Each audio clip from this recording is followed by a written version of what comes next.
नमस्कार आप सभी को। आज आप सबके सामने, हालांकि इस समय मुझे वहां होना चाहिए था, लेकिन कुछ पारिवारिक वजह से मैं आज वहां नहीं पहुंच पाया।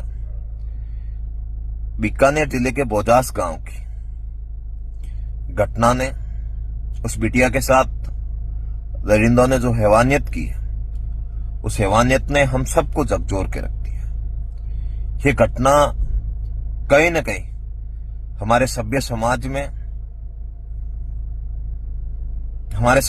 में ऐसी घटना का कोई स्थान नहीं है। और हम सब का नैतिक धर्म बनता है कि ऐसे दरिंदों को कड़ी से कड़ी सजा दिलवाने के लिए हम सब एक जाजम पर आकर इस बच्ची के लिए आवाज उठाएं। जिस बच्ची का पिताजी 2 महीने पहले इस संसार को अलविदा कह चुका है, जिसका भाई मात्र 11 साल का है, और उस बिटिया के साथ दरिंदों ने बदमाशी की। पहले उसके साथ रेप किया, फिर उसको आत्महत्या का रूप देने के लिए डिग्गी में डालना कहीं न कहीं एक बड़े अपराध, सुनियोजित तरीके से किए गए अपराध को इंगित करता है। उसके बाद बीकानेर प्रशासन द्वारा लगातार इस मामले की अनदेखी करना, अपराधियों को सह देना, यह दर्शाता है कि कहीं न कहीं बड़े लोगों का इस हत्या के पीछे हाथ है। मैं बीकानेर प्रशासन से निवेदन करता हूं, ये जो हत्या को अंजाम दिया है, उनके खिलाफ तो हमें कार्रवाई को अमल में लाना ही है। साथ में जो इस हत्या के पीछे जो गुनहगार है, उन गुनहगारों को भी जेल की सलाखों के पीछे डलवाने का काम हम सबको करना है। मेरे भाइयों, आज मैं नहीं पहुंच सका, इसके लिए आपसे माफी।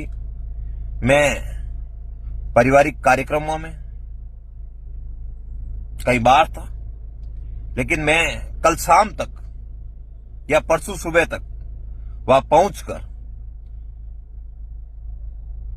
इस बिटिया को न्याय दिलाने के लिए हमें एक रहकर मजबूती से इस लड़ाई को लड़नी है।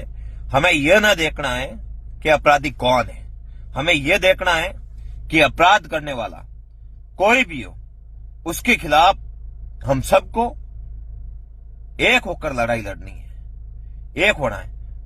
मैं सभी राष्ट्रीय लोकतांत्रिक पार्टी के मेरे साथियों से, मेरे जिस समाज में मैंने जन्म लिया है, राजपूत समाज के बंधुओं से, मैं सभी से निवेदन करता हूं कि ज्यादा से ज्यादा श्री डूंगरगढ़ पहुंचे और बिटिया को न्याय दिलाने के लिए आगे आए। मैं स्वयं कार्यक्रम बना के डूंगरगढ़ पहुंचूंगा, या तो कल शाम को बन जाएगा अगर समय पे पहुंचा मैं तो, नहीं तो परसों सुबह मैं स्वयं बीकानेर जाऊंगा और इस बिटिया को न्याय जब तक नहीं मिलेगा वहां से हटेंगे नहीं और बिटिया को न्याय दिला के रहेंगे।